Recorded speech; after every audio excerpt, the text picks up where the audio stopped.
वाड़ी एक जमींदार घर की बेटी थी। उसके पिता गांव में अच्छा खासा एक पहचान था, नाम था। वह गांव के मुखिया भी रह चुके थे। उसके घर में बहुत वसूल थे, लेकिन उसके घर में उसके लिए वे सारे वसूल तोड़ दिए गए थे और उसकी चाहत के आगे सब कुछ भुला दिया गया था और उसे आगे पढ़ने के लिए शहर भेज दिया गया था। वह शहर जाकर कॉलेज में पढ़ाई कर रही थी। उसके माँ बाप उसे बहुत चाहते थे। वैसे इस गांव का रिवाज था, औरतों को बहुत पर्दे में रखा जाता था और वाणी के पिता भी इस संस्कार को सर आंखों पर रखते थे। लेकिन वह अपनी बेटी के चाहत में ये सब कुछ भुला चुके थे। उनकी बेटी पढ़ना चाहती थी, इसलिए उसे संस्कार के दायरे में ही रहकर उसका कॉलेज में एडमिशन करवा दिया गया था। वह बड़े ही संस्कारी तरीके से कपड़े पहनकर वह शहर कॉलेज में पढ़ने जाया करती थी। संस्कार और इज्जत के नाम पर आज जो कुछ उसके साथ हो रहा था, उसने भरे समाज में अपने बाप की पगड़ी उछालने में देर नहीं लगाई थी। बारात दरवाजे पर थी और जयमाले के रस्म के लिए उसे बुलाया जा रहा था, लेकिन वह अपना दरवाज़ा बंद किए अंदर बैठी रो रही थी। उसे ये शादी नहीं करनी थी। सभी घर वाले परेशान थे कि दरवाज़ा खोलो और अपने पिता की पगड़ी को नीलाम मत करो। उसकी माँ कल्याणी देवी भी समझा समझा कर थक चुकी थी। बेटा, तुम हम सब की इज्जत को दाव पर मत लगाओ और ये शादी कर लो। वाड़ी चिल्ला चिल्ला कर रो रही थी। मैं ये शादी नहीं कर सकती माँ, मैं अभी आगे पढ़ना चाहती हूँ। मैं ये शादी नहीं कर सकती। अब दरवाजे पर उसके पिता की आवाज़ भी आने लगी थी और उन्होंने एक पल की देरी किए बिना उस दरवाजे को तोड़कर वाणी तक पहुँच चुके थे। कल्याणी देवी डर की वजह से कांप रही थी। पिता को जब बेटी के तरफ बढ़ते देखा, जो घूंघट हटाए पिता को चाहत भरी निगाहों से देख रही थी और रो रही थी। बाप ने आगे बढ़कर एक जोरदार थप्पड़ उसके गाल पर जड़ दिया था। वह चकरा कर जमीन पर गिर चुकी थी। बाप का मारा गया थप्पड़ बहुत जोर का था। वह पिता जिसने आज तक कभी उस पर उंगली भी नहीं उठाई थी, आज थप्पड़ भी मारा तो बहुत जोर का था। विहान साहब क्या कर रहे हैं? बेटी है, आज शादी है उसकी। वह तड़प कर पति का हाथ रोक चुकी थी, जो फिर से उसे मारने जा रहे थे और आगे बढ़े थे।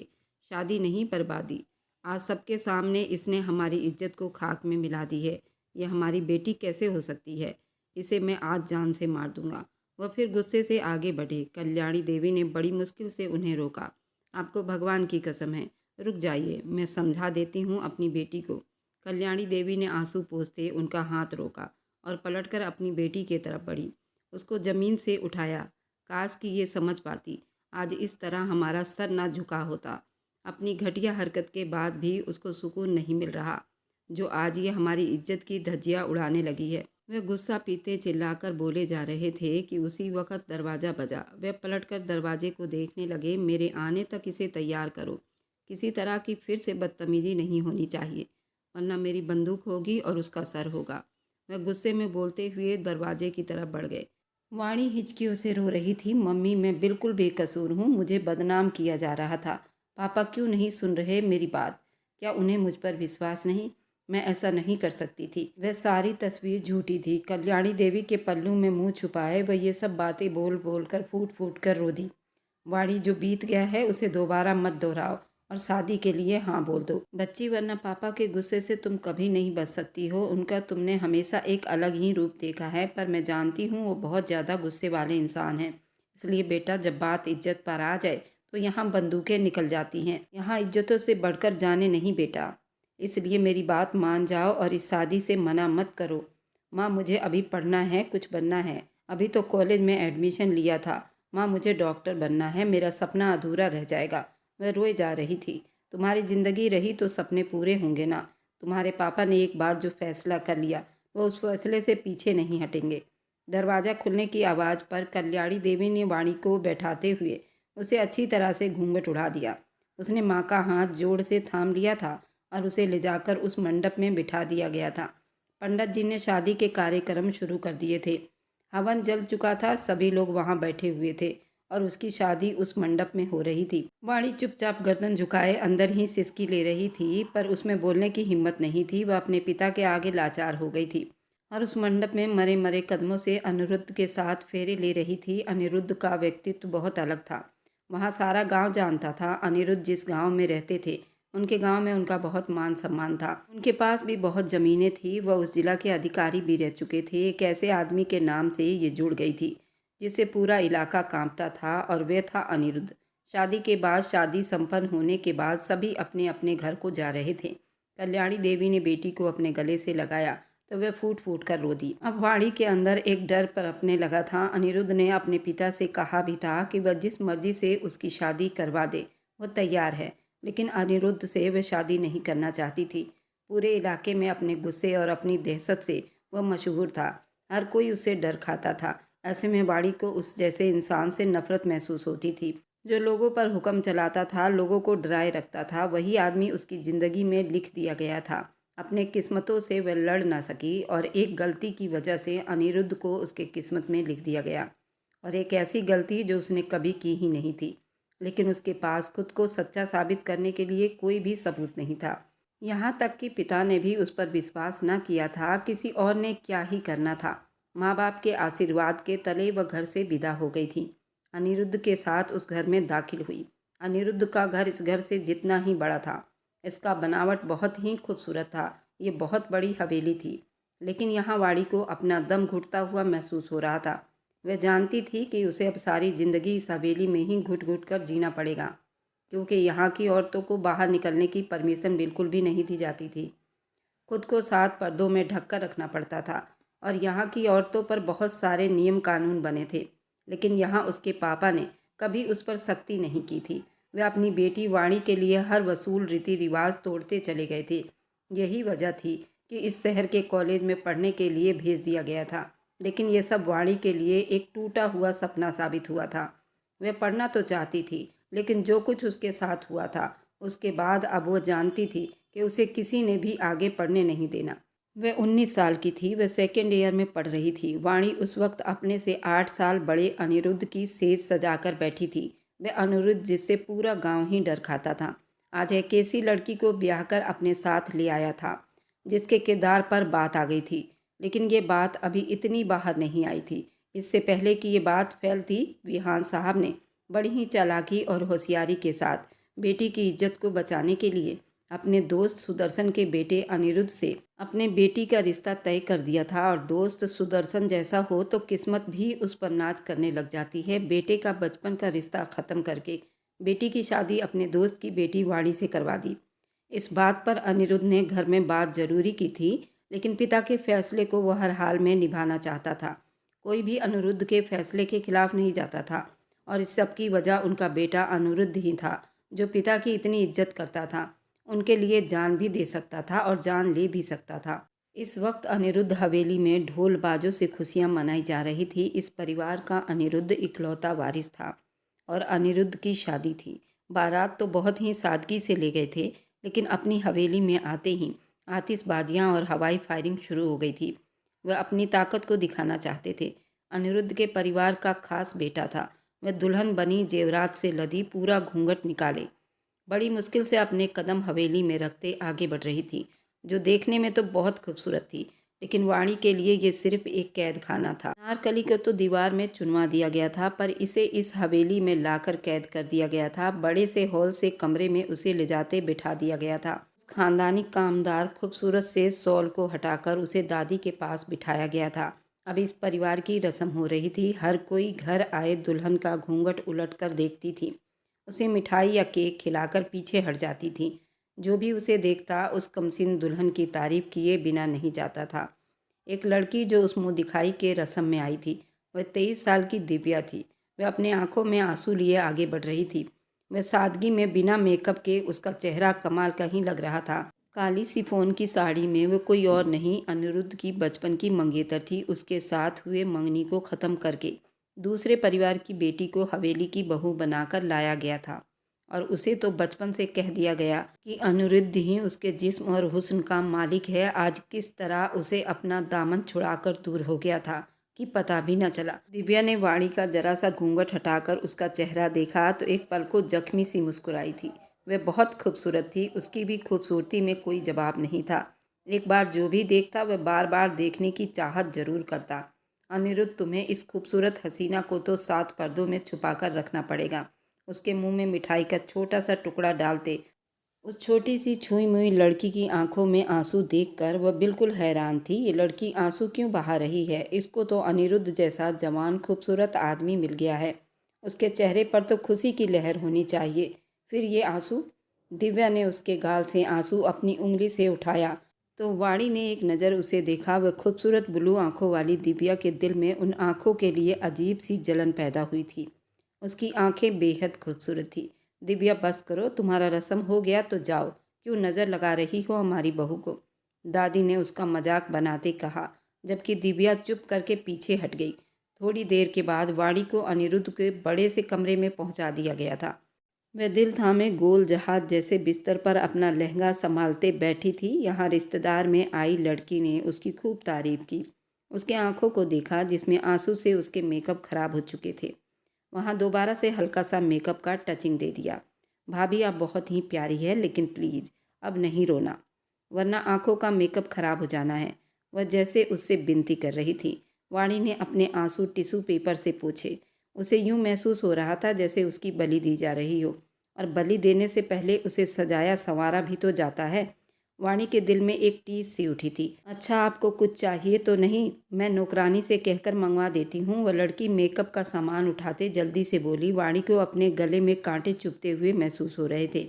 उसने कहा, मुझे पानी चाहिए, मेरा गला सूख रहा है। जी, अभी मंगवा देती हूँ। आपको कोई भी चीज़ चाहिए तो यहाँ बेल लगी हुई है, उसे बजा देना, नौकरानी आ जाएगी और यहाँ पर सब कुछ आपके लिए मिल जाएगा। ऑर्डर भी कर सकती हो। वो मुस्कुराई थी। वैसे अनिरुद्ध भैया को ये सब खूबसूरती और मेकअप बहुत अच्छा लगता है। अभी और ज़्यादा अनिरुद्ध भैया के बारे में आपको खुद ही पता चल जाएगा तो आप हैरान रह जाएंगी। वह बात करते हुए टेलीफोन से नौकरानी को जूस का और खाने का बोल चुकी थी। वाणी को उस लड़की की बातें बहुत अच्छी लगी थी, लेकिन उस वक्त उसका दिल एक और डर में पड़ा हुआ था। अनिरुद्ध की कैद का डर। नौकरानी पानी ले आई तो उस लड़की ने वाणी के तरफ पानी का गिलास बढ़ाया, जिसे वाणी ने होठों से लगाते अपना गला गीला किया था।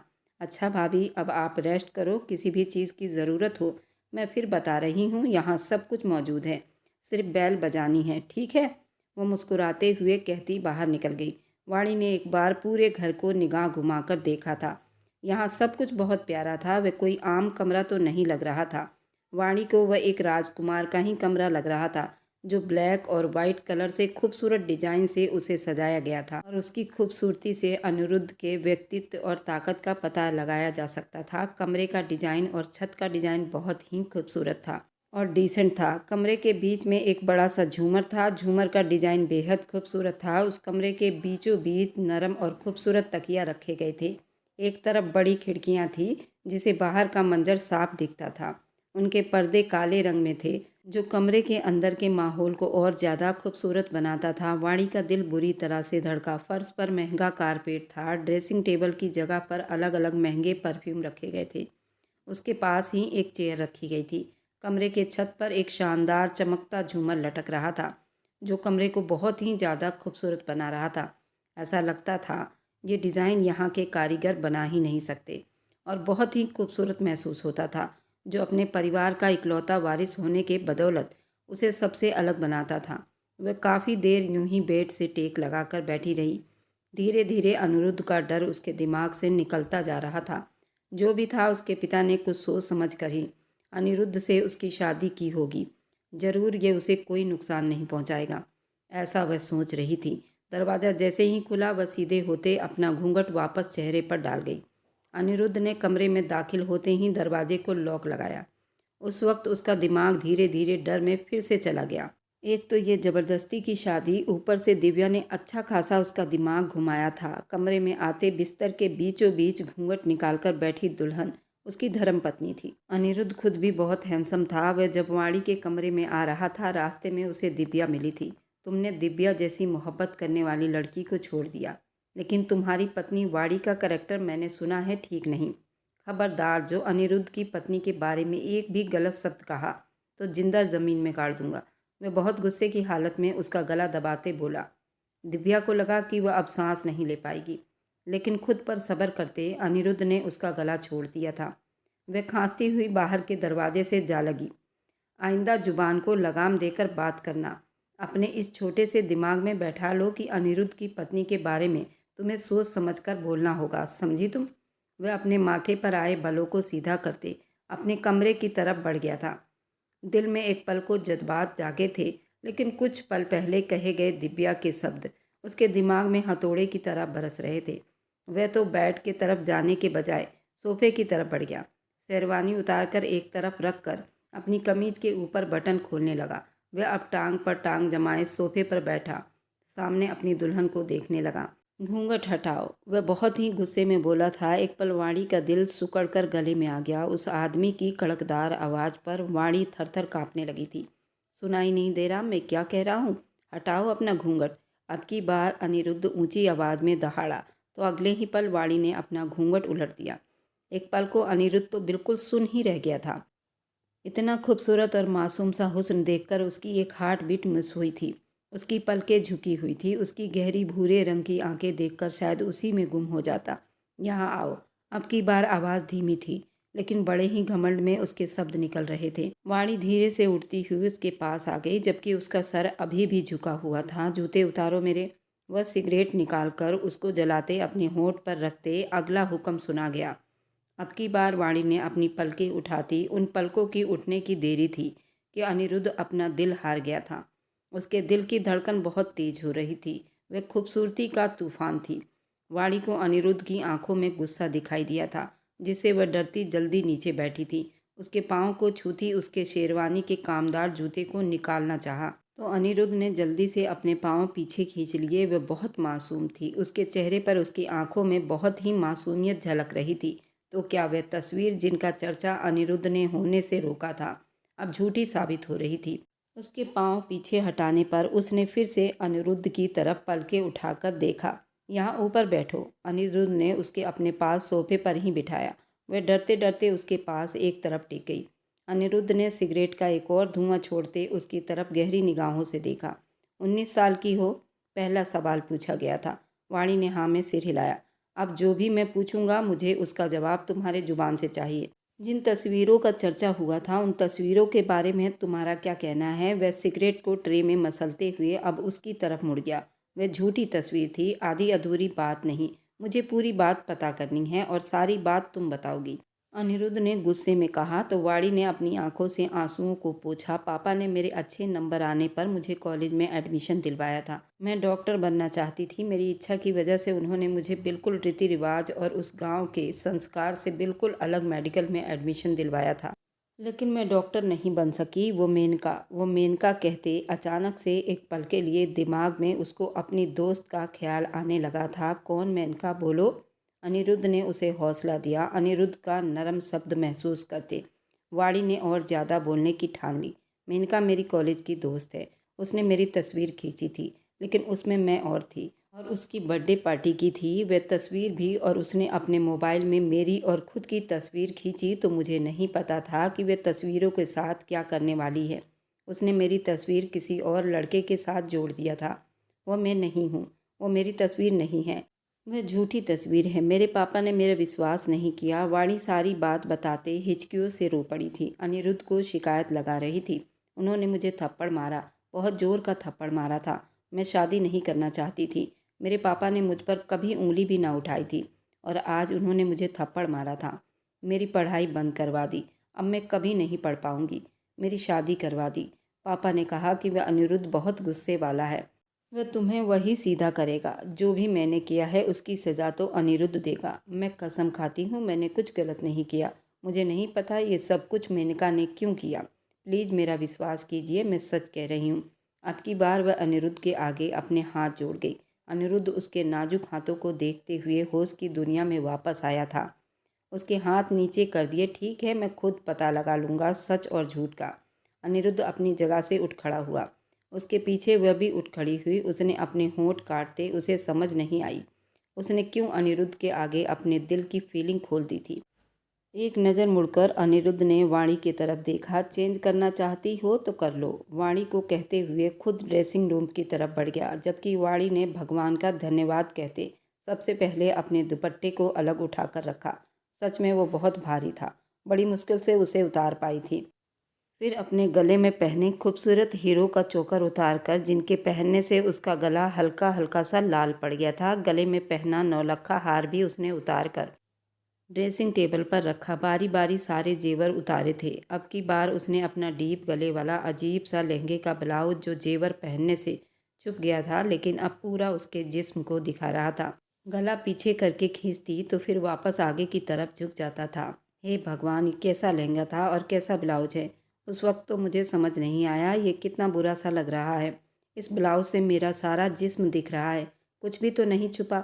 वे बार बार गला पीछे कर रही थी ताकि उस ब्लाउज से उसके आगे का हिस्सा ना दिखे, लेकिन फिर भी वह अपने जिस्म को उस ब्लाउज में छुपा नहीं पा रही थी। ड्रेसिंग रूम का दरवाज़ा खुलते ही अनिरुद्ध रूम में आया तो उसको अपने लहंगे के साथ उलझे देखकर अजीब सुन हुआ था। किसी आसमान से उतरी हुई परी लग रही थी। एक ऐसा आग जो अनिरुद्ध के अंदर फटने को तैयार बैठा था, वह जल चुका था। अनिरुद्ध उस रूप को देखकर मर मिटा था। धीरे धीरे सामने खड़े जिस्म में घुल रहा था, अपने आप को उसमें घुलता हुआ महसूस कर रहा था। एकदम से वाड़ी की नज़र अनिरुद्ध पर पड़ी तो वह बिल्कुल सुन खड़ी रह गई। उसके दिल की धड़कनें बड़ी तेज चल पड़ी थी। अनिरुद्ध की नज़रों में छुपी दास्तां पढ़ना बड़ा मुश्किल था। एकदम होश में आते वाड़ी ड्रेसिंग टेबल पर पड़े दुपट्टा को उठाकर खुद पर ओढ़ लिया। उसकी पलकें फिर से कांपने लगी थी। अनिरुद्ध को उसकी ये अदा बिल्कुल भी न भाई। जब वह उसकी थी, सर से पैर तक तो उसको छुपाने की क्या ज़रूरत थी। फिर वह कैसे वह खुद को उससे छुपा सकती थी। अनिरुद्ध उसके पास जाते, उसके कमर में हाथ डालते, उसे खींचते अपने सीने से लगा लिया था। उसकी धड़कनों में एक हलचल सी मच गई थी। वह डरी सहमी नज़रों से अनिरुद्ध को देखती। उसकी आंखें आंसुओं से भीग रही थी। उसकी भीगी आंखों में विनतियाँ छुपी हुई थी। वो अच्छे से समझ रहा था, लेकिन उसका अपने आप को रोकने का कोई इरादा भी नहीं था। वह पूरा जवान मर्द था, उसके अंदर जज्बात की आग लगी थी और वह उसकी धर्मपत्नी थी तो भला ये कैसे मुमकिन था। वह पूरा पूरा उसके लिए सजी हुई थी। वह कैसे उसे छोड़ देता। अपने साथ लगाए वह उसे पीछे की तरफ ले जाता, बेड पर लिटाया था। वह जो उसके सहारे खड़ी थी, एकदम उसके छोड़ने पर बिस्तर पर जा गिरी थी। वह उसका दुपट्टा एक तरफ को करता उसको फिर से पूरा देख चुका था। अनिरुद्ध का दिल 120 की रफ्तार में धड़क रहा था। उसके ऊपर झुकता, उसके हाथों में अपने हथेलियों को फंसाते उसका चेहरा निहारने लगा। प्लीज़ आप मेरे पास ना आओ, अब वाणी ने ठहरे हुए शब्दों में अपने होठों से कहे थे। अनिरुद्ध के सीने पर अपने हाथों से दबाव डालते पीछे हटाना चाह रही थी। अनिरुद्ध ने सख्ती से अपने होठों को भींचकर उसके दोनों हाथ अपने एक हाथ में पकड़ते उसका सर ऊपर तकिया पर रखते होठों पर झुका था। तुम मुझे अपने पास आने से कैसे रोक सकती हो? मेरी पत्नी हो, मेरी धर्म पत्नी हो। मैं तुम पर पूरा अधिकार रखता हूँ। मुझे खुद से दूर झटकने की तुम्हारी हिम्मत कैसे हुई? वह ठंडे शब्दों में बिना पलक झपकाए गुर्राया था। मुझे डर लग रहा है। वाणी के आंसू बहते आंखों के कोने से बिस्तर पर गिर पड़े थे। डरना भी चाहिए। उसके डीप गले से उसका झांकता हुआ ब्यूटी बोन देखता पल में बहकता जा रहा था। धीरे से उसकी ब्यूटी बोन पर हाथ रखते वाणी का सांस सीने में ही अटके जा रहा था। आज पहली बार वह किसी आदमी के प्यार को इतने करीब से महसूस कर रही थी। ये मर्द जो उसका पति था वह सच में सही कह रहा था। मुझे ब्याह कर इसलिए तो नहीं लाया था कि मुझे कमरे में सजा कर रख लेता। अपनी धर्मपत्नी से अपने प्यार की भूख तो मिटाता ही उसने इतना रोना क्यों डाला हुआ था। इस मातम की वजह उसे बराबर आंसू बहाते देख ऊपर होता गुस्से से पूछने लगा, मुझसे बर्दाश्त नहीं हो रहा। वाणी ने बेबसी से आंसू बहाते कहा। एक पल को अनिरुद्ध उसे घूरता पीछे हट गया था। सिर्फ उसके चूमने को ही बर्दाश्त नहीं कर पा रही थी। आगे तो बहुत कुछ होना था। वह कैसे ये सब सह लेती? उसकी हिम्मत नहीं हो रही थी कि अनिरुद्ध अपना मुंह फेर कर उसके पूरे जिस्म पर एक निगाह डाली। वह सच में डरी सहमी हुई थी। अनिरुद्ध ने उसे कलाई से थामे खींचते खड़ा किया। क्यों इस खूबसूरत सुहाग रात में ये रोना धोना मातम मना रही हो? लो, छोड़ दिया तुम्हें, कुछ नहीं कर रहा। अनिरुद्ध ने अपने जज्बात पर बड़ी मुश्किल से काबू पाया था। वह जुझलते हुए उससे कहा और खुद फिर से सिगरेट लाइटर लेकर बालकनी की तरफ बढ़ गया। वाणी ने भगवान का धन्यवाद करते ड्रेसिंग टेबल पर जाते लहंगा खोलना चाहा, लेकिन उसके ब्लाउज की जिप अटक गई थी। वह जितना जोर लगा रही थी उतना ही वह अटके जा रही थी। काफ़ी देर जोर आजमाई के बाद वह थक हार कर आईने के सामने खड़ी खुद पर नज़र गाड़े खड़ी थी। हे भगवान, इन लड़कियों की किस्मत कितनी बेकार होती है। वह एक हिचकी भर गई, जबकि ये तक नहीं जानती थी कि अनिरुद्ध की शक्ल में उसे एक खूबसूरत जीवन साथी मिला था, जो न सिर्फ खुद खूबसूरत था बल्कि उसका दिल भी बहुत खूबसूरत था। पर यह तो वाणी को वक्त आने पर ही पता चलना था। अभी तो वह डॉक्टर की पढ़ाई न कर पाने का गम मना रही थी। वह अब और ज़्यादा ब्लाउज के जिप के साथ झगड़ा नहीं कर सकती थी, इसलिए उसी हाल में चुप से बाहर आ गई। अनिरुद्ध कमरे में चक्कर लगा रहा था। वह न जाने कितने सिगरेट उसने आज फूंक डाली थी। ड्रेस क्यों नहीं चेंज किया? अनिरुद्ध ने माथे पर बल डाले पूछा। वो मैं ठीक हूँ इसी कपड़े में, वाणी बताते बताते फिर चुप हो गई। वाणी जाओ जाकर चेंज करो जल्दी, अब की बार। अनिरुद्ध का सब थोड़ा गुस्से में हुआ था। वाणी ने रोनी सी शक्ल बनाते उसके तरफ देखा। वह ब्लाउज की जिप अटक गई है, नहीं खुल रही। टेलीफोन से नौकरानी को बुला दो प्लीज़। अब की बार वह सच बता गई। अनिरुद्ध ने सिगरेट ट्रे में मसला और उसके तरफ जाते उसका दुपट्टा उतार कर एक तरफ रखते उसके कमर की तरफ आते उसकी जिप को नीचे की तरफ खींच गया। लेकिन वह सच में ही अटकी हुई थी। एक बार, दो बार, फिर कितनी बार कोशिश करता रहा, वह खुल ही नहीं रही थी। दूसरी तरफ वाणी का दिल पसलियां तोड़कर बाहर आने को मचल रहा था। जब अनिरुद्ध को वह जिप खुलती हुई दिखाई न दी तो जोर लगाते हुए उसकी जिप खींच कर नीचे लाते हुए तोड़ गया था। एकदम से ब्लाउज सरक कर उसके कंधों से नीचे खिसक गया। वाणी ने जल्दी से अपने आगे हाथ रख लिए। धड़कते दिल से वह इस पोजीशन में ड्रेसिंग रूम की तरफ भागी थी। अनिरुद्ध उसकी खूबसूरत दूधिया कमर और उसके गोल मटोल ठोस ब्यूटी बोन देखता गहरा सांस भर गया। अपने बालों में हाथ चलाते वह सर झटकते बिस्तर पर आया। अनिरुद्ध के जज्बात में आग उबल रहे थे। इधर दिव्या अनिरुद्ध के गुस्से से डरती हुई अपनी गर्दन को टच करती आगे बढ़ी थी कि अचानक किसी ने उसे जोर से अपनी तरफ खींचा था। वह सीधा दीवार के साथ जा समाई थी। उस आदमी ने उसके जाने के सारे रास्ते बंद कर दिए थे। ये क्या बदतमीजी है। वह उसके हाथ अपने हाथ से खींचती, घूर कर देखती बोली, तुम्हारे मंगेतर ने तुम्हें छोड़ दिया है, अब तो तुम्हें मेरी तरफ आना ही पड़ेगा। तुम्हें मेरी मोहब्बत को अब अपना लेना चाहिए। वह गंभीर शब्दों में बोल रहा था। तुम दुनिया के आखिरी इंसान भी हुए तो भी मैं दिव्या तुमसे शादी नहीं करेगी, समझे तुम। दिव्या ने गुस्से से खुद को छुड़वाया। अब किस राजकुमार का इंतजार करोगी जो आकर तुम्हें अपनाएगा। अर्थात ने गुस्से से भरी शब्दों में उसे ताना मारा तो वह जलते हुए वापस मुड़ी। कोई राजकुमार आए ना आए, तुम जैसे अर्थात से कभी शादी नहीं करूँगी। वह पलटकर उसके सीने पर उंगलियों से वार्निंग करते बोली थी, जितना मर्जी भाग लो, तुम्हारे किस्मत में मैं ही अर्थात हूँ। बोलते बाहर की तरफ आया। किसी के कदमों की चाप उसे सुनाई दी तो दिव्या एकदम बौखला गई। दूर हटो मुझसे, वो वहाँ से जाने लगी थी। जबकि अर्थात वहाँ छलावे की तरह गायब हुआ था। दिव्या यही अनिरुद्ध के पड़ोस में रहती थी। उसके माँ के मृत्यु के बाद वह उनके हवेली के सामने ही रहती थी। अनिरुद्ध के पिता सुदर्शन उस बच्ची को बहुत प्यार करते थे। उन्होंने उसका बचपन में ही अपने बेटे के साथ रिश्ता तय कर दिया था। वहीं दूसरी तरफ उनकी एक बहन थी, विधवा होकर यहीं वापस लौट आई थी। उनका ही बेटा यथार्थ था, जो दिव्या को दिल ही दिल में पसंद करने लगा था। लेकिन जब तक वह अनिरुद्ध के नाम से जुड़ रही थी वह चुप था। लेकिन अब जबकि दिव्या का रिश्ता ख़त्म हो गया था तो उसे ये भगवान का चमत्कार ही लगा था। अब वो किसी कीमत पर भी दिव्या को खोना नहीं चाहता था। यही वजह थी कि वह उसके मना करने के बाद भी उसके पीछे चला आता था, क्योंकि उसे वो मोहब्बत करता था और अब कुछ ज़्यादा ही चाहने लगा था। लेकिन दिव्या उसकी मोहब्बत को ठुकरा रही थी, क्योंकि अनिरुद्ध ही उसके लिए सब कुछ था, जो आज भगवान ने उसकी किस्मत से अलग कर दिया था। इसका अगला भाग बहुत ही दिलचस्प रहने वाला है, तो इसे मिस ना करें। क्या अनिरुद्ध और वाणी के बीच शारीरिक संबंध हो पाएगा या नहीं? दिव्या यथार्थ को मिल पाएगी या नहीं? और क्या थी आखिर उस तस्वीर की सच्चाई? इसका अगला भाग बहुत ही दिलचस्प रहने वाली है, तो मिस ना करें। और मेरी वीडियो आप लोग जहाँ कहीं से भी देखते हैं, कमेंट में अपने शहर और राज्य का नाम ज़रूर बताएं।